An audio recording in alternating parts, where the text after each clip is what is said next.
commissioners can make a decision on what to do. The first thing that you have to start off with is a good representation of what's really out there. Basically the surface model or the topography. And there's been a lot of different studies that have been done over the years, but there's never been a comprehensive elevation model developed for the whole area. And so that's kind of our first task that we started out with is getting that comprehensive model. And that's not easy to do, as you know, when you have water that's really deep and you have a dam and you have all these different things. So there's a lot of new technologies that are available now that we've started to utilize in these types of projects. And so it's kind of exciting what we've done here. This is an example, you know, GPS, you guys have seen this probably a lot on the freeways and different places, basically a global positioning system. And they've gotten pretty accurate nowadays to where in the case of the instruments that we use, they're about 1 to 2 centimeters vertically and horizontally for accuracy. So extremely accurate. And then the other thing, obviously we've got this big reservoir area. We have all this river and this the bottom of the river that we need to map as well. So we have a pretty specialized boat for that. And this particular boat is just a little aluminum boat. It barely has room for 2 people in it, and a dog is too much, so you usually leave the dog at home. But it's got a GPS attached to it right there, and then it goes down to a sonar that is able to actually clean the bottom of the riverbed as it goes back and forth throughout the whole reservoir area, and then also downstream. So we did this for about a 5 to 6 mile length, about 2 miles upstream of the reservoir, and about 3 to 4. Actually, we went all the way down to Gold Nugget Rapids, if you're familiar with where that's at. And the reason we went down to Gold Nugget Rapids is because that's where the Bureau of Reclamation's study took place from Gold Nugget down to Gold Hill for the Gold Hill Dam removal. So we wanted to link into that existing data that they already had collected, and theirs extended to Gold Nugget, so we went ahead and took ours down to Gold Nugget as well. So we have a pretty comprehensive section now of river that we have data on from the standpoint of the riverbed data. So this is a view looking over the dam, about 10 feet above the dam.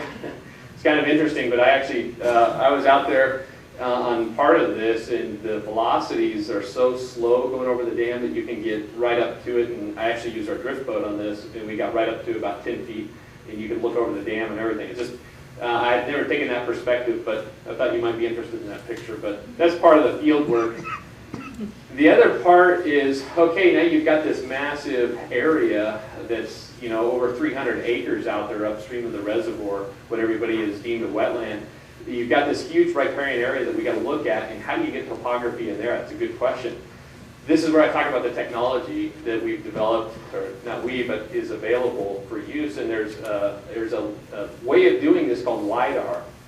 And what happens is LiDAR is something where they fly over in an airplane at low altitudes, and then they actually use a laser, and that laser goes out and then it returns.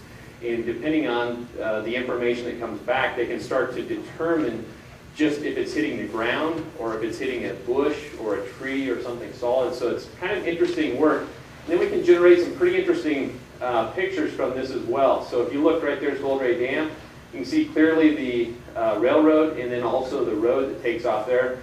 Tolo Slough, the main river here, and Kelly Slough here. And so this is probably a little bit more interesting way of showing it. And what we do is it's called the bare earth model. So this, if you're familiar with the area, obviously sticks out at you as, wow, there's Table Rock.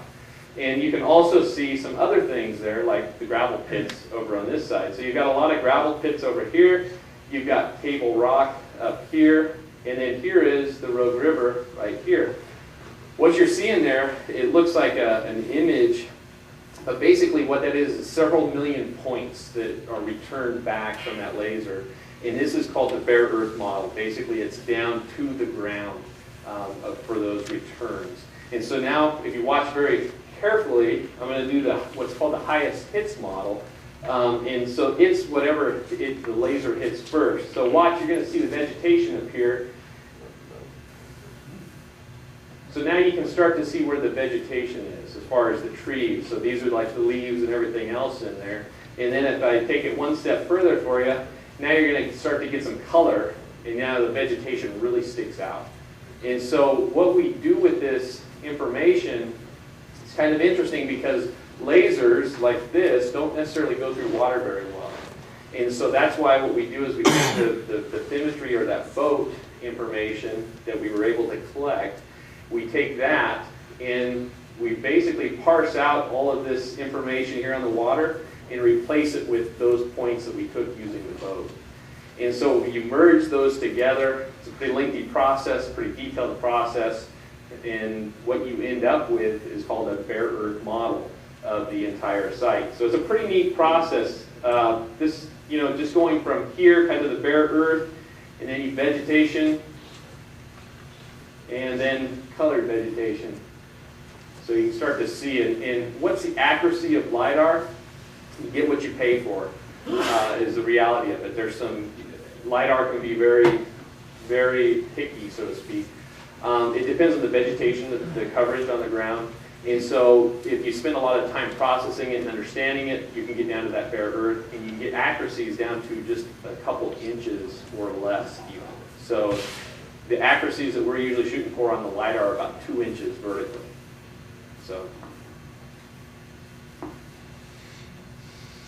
So this is what you can do with LiDAR. So we have, like here, you're looking at the Gold Ray Dam right here. You're looking at the Rogue River going up.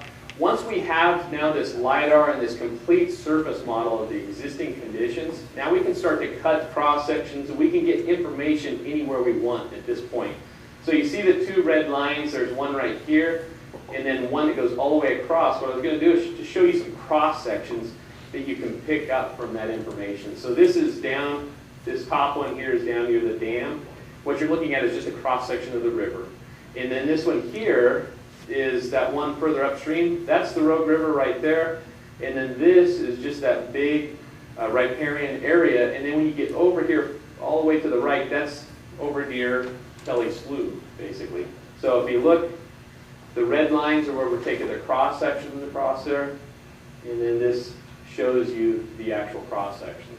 So we can actually go in there and take cross sections anywhere we want. So if we want to look at, compare elevations at different sides of the river, if we want to look at the river. And so this is how we actually develop our hydraulic model. So we go through and we'll take all kinds of cross sections like this that include the floodplain, and we go from well downstream of the dam all the way up through the dam and the reservoir area and collect all those cross sections or develop those cross sections to create a hydraulic model. So that's kind of the physical side that we initially have developed this existing conditions of the surface out there. And it's very detailed, very accurate. A lot of quality control went into it. And so we're feeling pretty good about kind of those existing conditions. What we're trying to do is piece together the puzzle to see kind of everything that's going on out there. The slate is pretty much clean and we're just kind of filling it in with the different informations and details. One of the other things that we do is we go back in to try and piece together the historical changes that have taken place here at the Gold Ray Dam site. And so this is a good example. This is looking at, you can see right there, they're kind of building a dam right there. That's building the Log Crib Dam. This is in 1903. And one of the interesting things to note is, this is kind of zoomed in on that area. One of the interesting things to note in trying to figure out what's going on or what has gone on out there is to look at all the vegetation up here. So one of the things that we obviously are interested in is what was there before the dam and what can it look like after the dam if that were the alternative chosen. And so this helps us piece together those that puzzle to understand what it looked like before, because this here is the Log Crib Dam being built, but it's not even erected all the way up to the full height yet. It's just being built, and yet you can see a lot of vegetation, kind of the Cottonwood Gallery, and a pretty dynamic area up there as well.